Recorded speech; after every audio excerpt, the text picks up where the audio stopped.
Netinfo.tv a aujourd'hui, durant toute la journée, diffusé en direct le forum économique Africa-Belgium Business Week. Un pays a été à l'honneur, la Côte d'Ivoire. Pour en parler et faire la synthèse de tout ce qui a été dit durant cette journée, avec moi, Henri Désiré. Alors Henri, la Côte d'Ivoire, que s'est-il exactement passé ? Bien, très bien représenté au plus haut niveau, le Premier ministre Daniel Kablan-Duncan est arrivé avec une forte délégation dans laquelle il y avait deux ministres, mais également le directeur général du Centre pour les investissements en Côte d'Ivoire et bien évidemment l'ambassadeur. Alors, Africa-Belgium Business Week, c'est surtout une vitrine pour les pays qui sont mis à l'honneur de pouvoir venir délivrer la bonne parole, au fond, il faut bien le dire. La Côte d'Ivoire redevient attractive après une période plutôt délicate et c'est donc la tonalité du message que le Premier ministre a voulu délivrer aujourd'hui, un message d'optimisme avec évidemment une attention particulière aux entreprises souhaitant investir dans ce pays. Naturellement, un pays en développement et pour le développer et permettre aux infrastructures routières, énergétiques, éducation, santé, dans tas de domaines, établir des partenariats publics-privés. Pour cela, des entreprises belges sont venues s'adresser à des entreprises africaines et proposer leurs compétences. Alors, Henri Désiré, de ces interventions de ces différents partenaires, finalement, quel message et qu'est-ce qu'ils ont cherché à montrer aux entreprises africaines présentes dans le forum ? Alors, il y a eu plusieurs interventions, c'est vrai. Si je prends par exemple l'un des principaux sponsors de l'événement, SN Brussels Airlines, c'est évidemment renouveler évidemment son intérêt pour l'Afrique, puisque ça fait de longues années que cette compagnie est active sur le continent. Et c'est aussi une manière, au fond, de dire, quelles que soient les difficultés, nous serons toujours à vos côtés. Les deux autres entreprises qui ont été présentées ce jour étaient dans une logique de partenariat et de synergie susceptible d'être créée avec des entreprises africaines. Il faut bien le dire.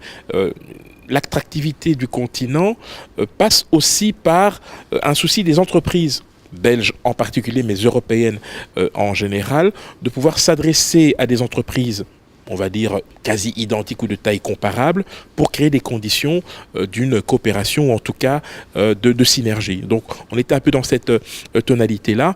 Et je pense que ce qu'il faut aussi retenir, c'est qu'à travers les B2B, ces rencontres qui permettent à des partenaires futurs ou en devenir de prendre langue, et qui étaient organisées par la Chambre de commerce belgo-luxembourgeoise et ACP, c'était au fond de voir quels étaient les points de convergence, les possibilités de coopération, et surtout aller à la rencontre de l'autre, tout simplement, dès lors que l'on ne se connaît pas. Naturellement, l'année dernière, à la première édition, cela a permis à nombre d'entreprises d'augmenter leur chiffre d'affaires. On espère que cette réussite sera renouvelée pour cette deuxième édition.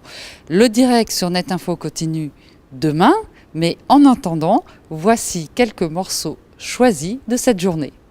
Dans notre déclaration de politique générale, et en particulier pour ce qui concerne le commerce extérieur et les investissements, l'Afrique est définie comme zone prioritaire pour le développement de partenariats.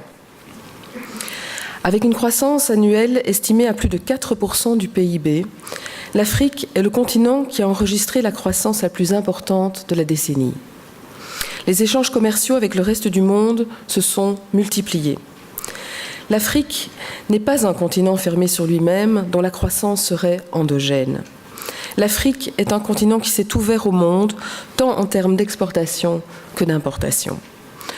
Et sachez qu'au donnant-donnant, j'ai toujours préféré le gagnant-gagnant. Alors oui, la Belgique présente ici, à Genneval, est une Belgique qui ose l'Afrique. C'est une Belgique qui ne se complaît pas dans une logique d'assistance et de profit.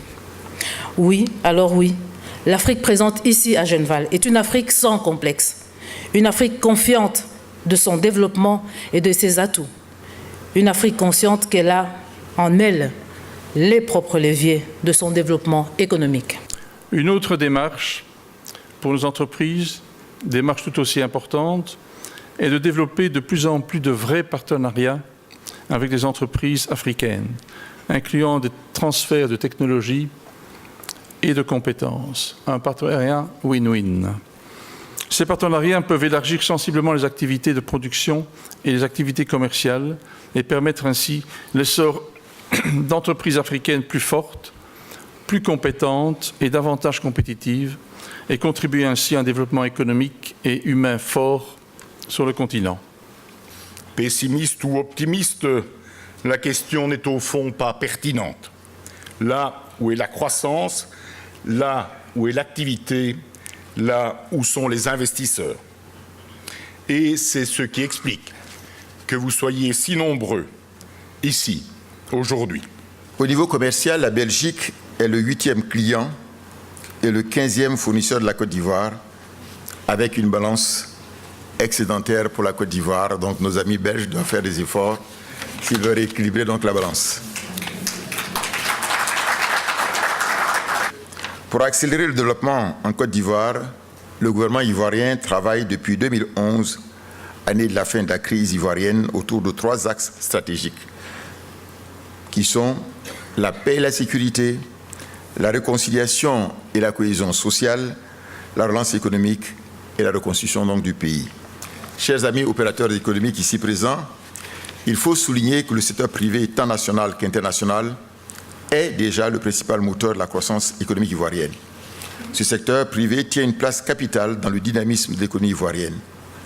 En effet, le plan national de développement, le PND, 2012-2015, d'un montant de 22 milliards de dollars est financé à hauteur de 62% par le secteur privé en 2013 et ce montant, cette part atteint 64% en 2014. Notre objectif est de faire en sorte qu'en 2015, cette année, cette part atteigne 65% et notre objectif en 2020 est que la part du secteur privé dans le total des investissements donc en Côte d'Ivoire atteigne 70% en 2020 donc.